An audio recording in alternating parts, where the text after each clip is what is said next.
The Right Side with Doug Billings. Hello, America. Hello, world. Welcome to The Right Side. I'm Doug Billings. Today on the program, the radical left continues to promise, power to workers and fairness to families, compassion for the forgotten. But while socialism gives people slogans, capitalism is helping to create thousands of millionaires.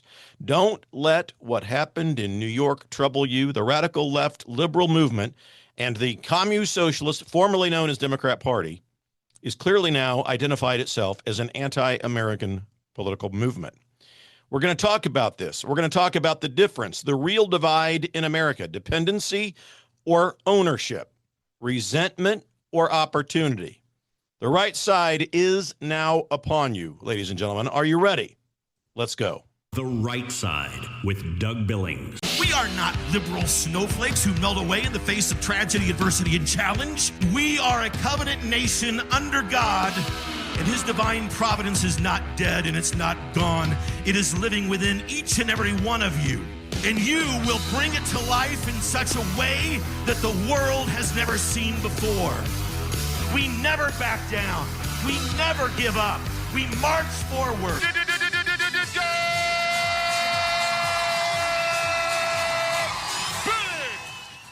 All right, ladies and gentlemen. Hello, America. Hello, world. The right side is here. I'm Doug Billings. Today, I want to talk about one of the clearest contrasts that you're ever going to see in American public life. And it came at almost the perfect moment. This week, yesterday, one side, we have the socialist candidates winning Democratic primaries in New York. That's all powered by the radical left.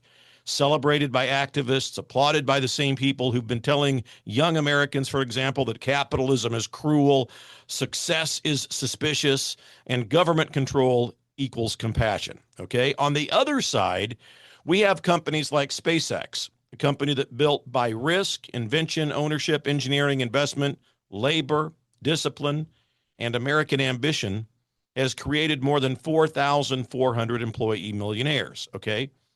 Now, think about that. The socialist left talks about workers. Capitalism just made thousands of workers very rich. That's the episode. That's what we're going to talk about. That's the contrast, and that's the lesson. I want to begin right there because really, when you think about it, it's where conservatives sometimes make a mistake. We'll get into a debate about socialism versus capitalism. We'll start throwing around theories, economists, history, numbers, and we'll be right about almost all of that, but we miss the heart of the issue. And the heart of the issue is very simple. Socialism promises dignity through dependency. Think about that. Capitalism, on the other hand, offers dignity through ownership. And they're not the same thing at all. They're not even close to being the same thing. What happened in New York City the other day is just a local political story in the minds of many, but it's not.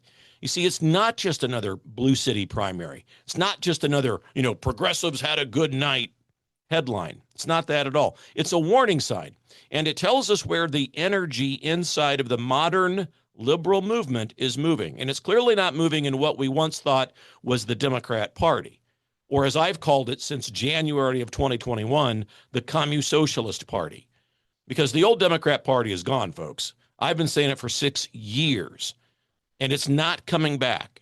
It's been swallowed up by the radical left. And now we're watching the next generation of that radical left movement form, they've gone from protest signs to public office. And that's what people need to understand here. The radical left isn't outside of the building anymore, with a bullhorn. They are inside of the building with a campaign manager.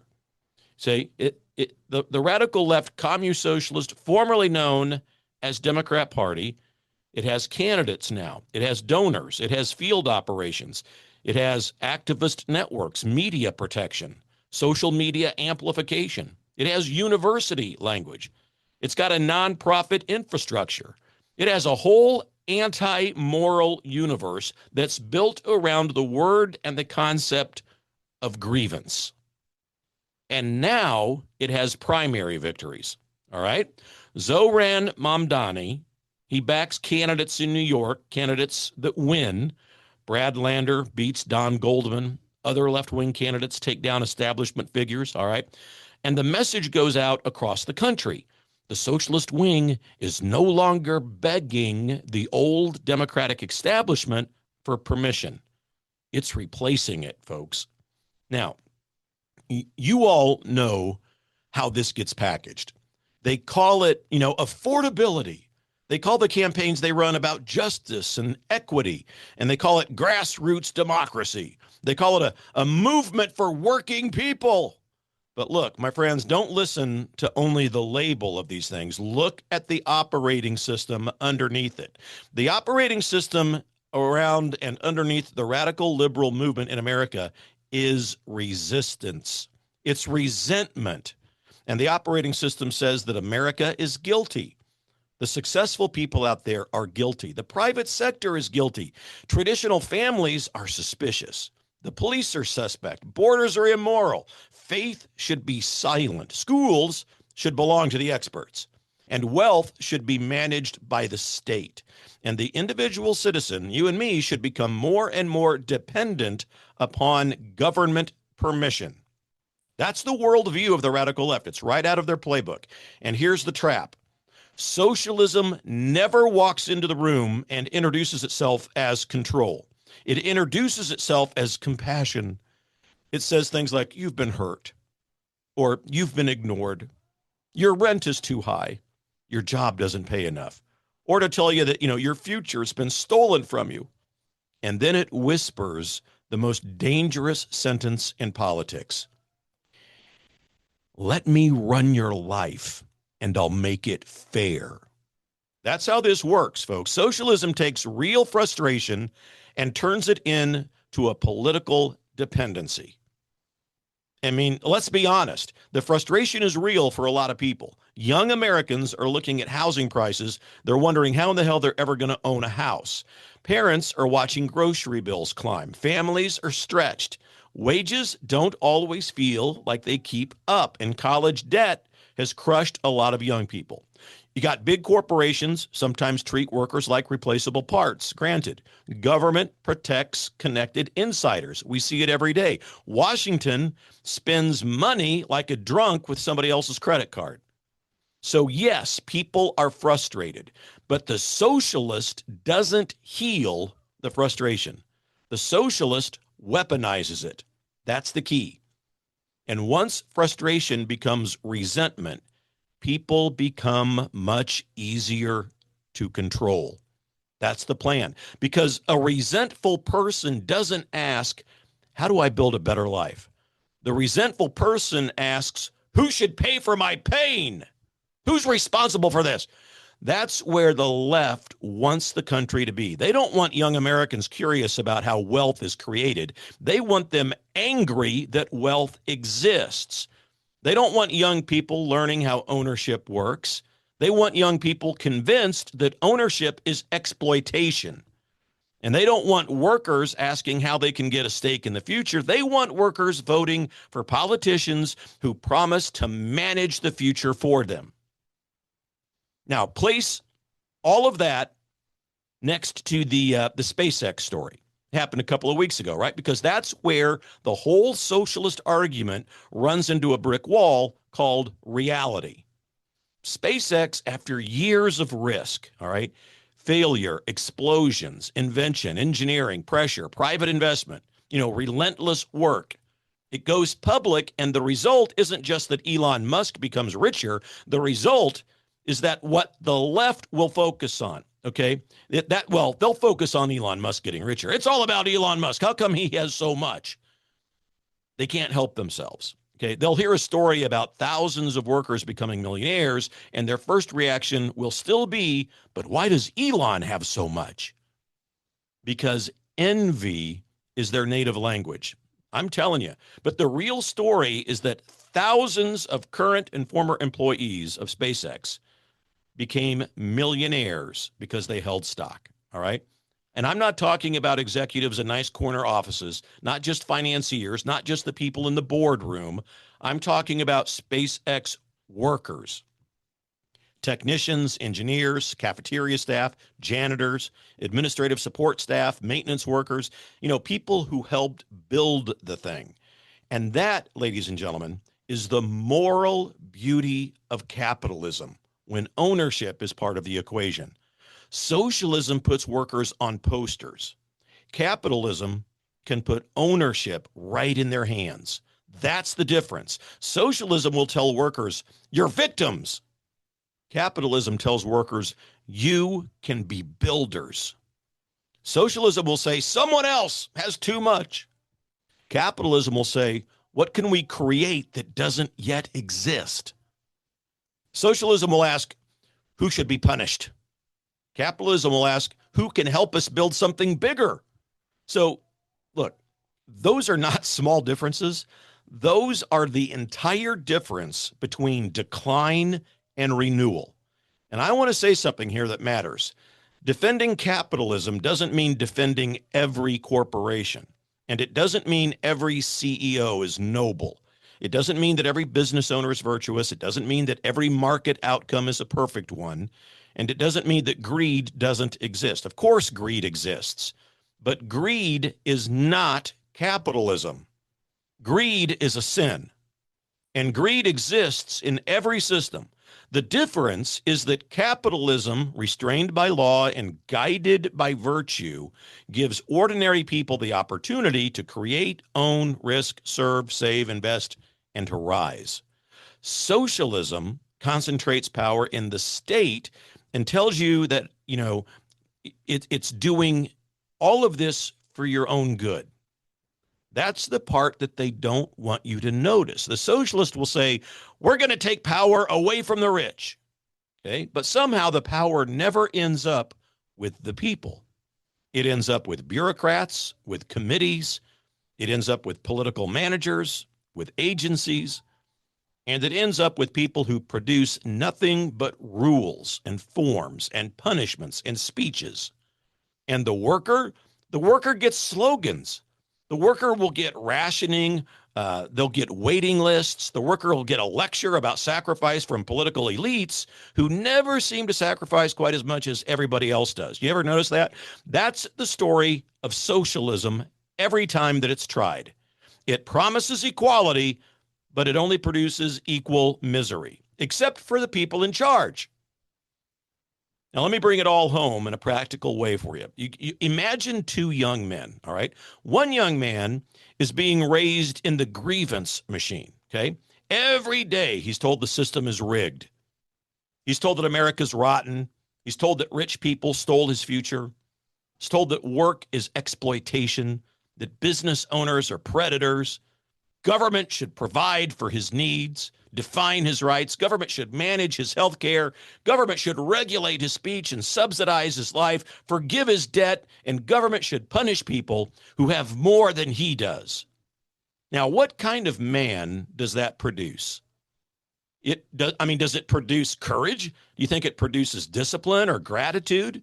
Does it produce ambition?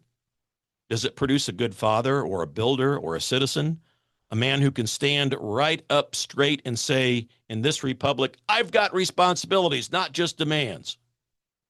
No, it doesn't. It produces dependence that's wrapped up in moral arrogance. Now, imagine another young man.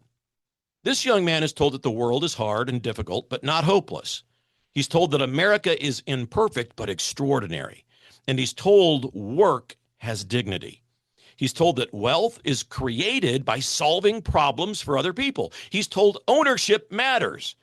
He's told to learn a skill and to show up early and stay late when it's needed. Take responsibility, save money, invest, find mentors, respect customers, build trust, love your family and honor God, and stop waiting for somebody else to hand you a future.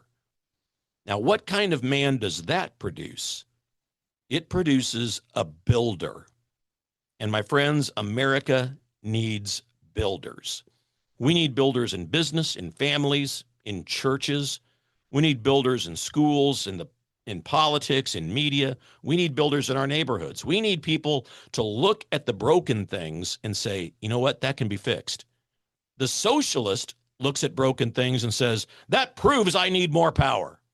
That's the difference. Now, the left is going to tell you that capitalism is cold, okay, unfeeling, harsh. They're going to tell you that socialism is compassionate. But let's ask that question that almost nobody else except me is going to ask.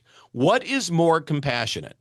Telling a person that he's permanently oppressed and that he needs the state to manage his life? Or is compassion telling him that he was made by God in his image with dignity, talent, he's got responsibility, and the ability to build things? What is more compassionate? Handing people dependency with one hand while taking their freedom with the other? Or is creating a society where ordinary workers can help build a company and share in its success? Isn't that more compassionate? Telling young people to hate the successful, is that compassionate? Or teaching them how success is created? That's the argument that we've got to win. And we can win it because reality is on our side. Look at the socialist cities around the country. Look at the promises versus the reality. Look at taxes or crime or schools. Look at the bureaucracy, homelessness, businesses leaving, families leaving. Look at the middle class fleeing places that their grandparents built. Socialism sounds wonderful, in the abstract, but it collapses in the concrete. It looks beautiful on a campaign flyer, but it gets really ugly when the bills come due, folks. It works in a classroom debate, but it fails in a grocery store. All right. And that's why the SpaceX story is so important in today's news, even though it happened a couple of weeks ago. It gives us something better than an argument. It gives us an example. You want to talk about workers? Fine. Let's talk about workers. Let's talk about the workers who helped build rockets. Let's talk about the people who went to work every day, day after day, in a company where failure was public, pressure was intense, and the mission was enormous. Let's talk about the employees who held stock and then watched that ownership become life-changing. That is what socialism cannot produce. It can redistribute what already exists for a while, certainly, but it can't create like free people create.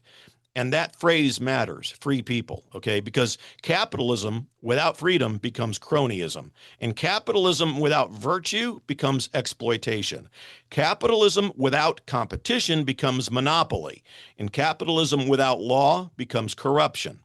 So when I defend capitalism, I'm not defending a jungle. I'm defending ordered liberty. I'm defending free enterprise rooted in virtue. And I'm defending the American idea that people should be able to build and to own and to profit and to fail and to recover, to serve, to innovate, and rise without begging the state for permission to breathe. That's what built this country. Not committees, not slogans, not resentment. Builders built America. Farmers built it, shopkeepers built it, inventors built it, mothers and fathers built it, immigrants who loved this country and assimilated into it built it. Workers built it, entrepreneurs built it, okay? Churches formed the souls that made all of this possible, and families carried the virtues that made self-government possible. It's very important. And government, when it worked properly, protected the conditions that allowed for all of that human energy to flourish. That's the American formula, folks. The left wants to invert it. They want the state at the center. They want the family negotiable. They want the church silent. They want business obedient, and they want schools ideological. They want citizens dependent on them, and they call all of that progress. Well, no, thank you. That's not progress. What that is managed decline. Real progress is a worker becoming an owner. Real progress is a kid learning a skill that changes his family tree. And real progress is a company building something that the world didn't have before. Real progress is a nation that teaches young people to aspire, not to resent. That's the America that I believe in. And, here's where I want to where I want to land today. The answer to socialism is not just to say socialism is bad. I mean, that's true, but that's not enough. The answer is to make capitalism moral again in the public imagination. We've got to reconnect capitalism to the human being, not just numbers on a screen, not just stock tickers, not just billionaires and Wall Street, quarterly reports. Capitalism is the local mechanic who owns his shop. It's the waitress who saves enough money to start a catering business. Capitalism is the welder whose stock options became a down payment on a new home. And capitalism is the engineer whose innovation creates jobs for people that she'll never meet. Capitalism is the small manufacturer who takes a risk. He hires 10 people. It's the father who works overtime so that his son can have a better start. It's the mom who starts a business at the kitchen table. It's the employee who becomes an owner. That's it, folks. That's capitalism at its best. And socialism has no answer for any of that. It can sneer at it, it can tax it, it can regulate it, it can lecture it, it can try to control it, but socialism can't replace capitalism. Because socialism destroys the very habits that create prosperity. Socialism destroys trust, risk, work, thrift, ownership, responsibility, innovation, and hope. And hope is the big one. Socialism feeds on despair. That's why the doomer class is out there. Capitalism requires hope. You don't start a business unless you believe tomorrow can be better. You don't invest unless you believe the future can grow. And you don't work late on a difficult project unless you believe that the effort can matter. You don't build rockets unless you believe that human beings were made for more than standing in lines waiting for permission. That's the deeper spiritual divide here. One side says, give us power and we'll manage your decline. The other side says, give free people room to build and watch what happens. Well, we just watched what happened. Thousands of workers became owners of real wealth because they helped build something extraordinary. That's the story America needs right now as things in New York unravel. Not envy, not dependency, not grievance, not managed decline, ownership, work, opportunity, dignity, creation. That's the way out of despair. And that's why the socialist wave in New York should concern us, but it shouldn't discourage us, because their ideology still has the same fatal flaw it's always had. It can promise the world. It can, it can't build a rocket. And America, my friends, was built by people who knew how to build. That's the good news in all of this. Don't despair, but be aware of the things like in New York that are happening. The Democrat Party no longer exists, folks. It's the Communist Socialist Party, and they are clearly not a pro-America political movement. Until next time, look, God bless you. God bless your families. God bless the United States. Head over to DougBillings.us, please, and prayerfully consider contributing to the program over there. Please share this episode wherever you're watching it. Subscribe to the program wherever you're watching. It helps get the word out. We're in this thing together, ladies and gentlemen. Believe it. For the Republic. Cheers.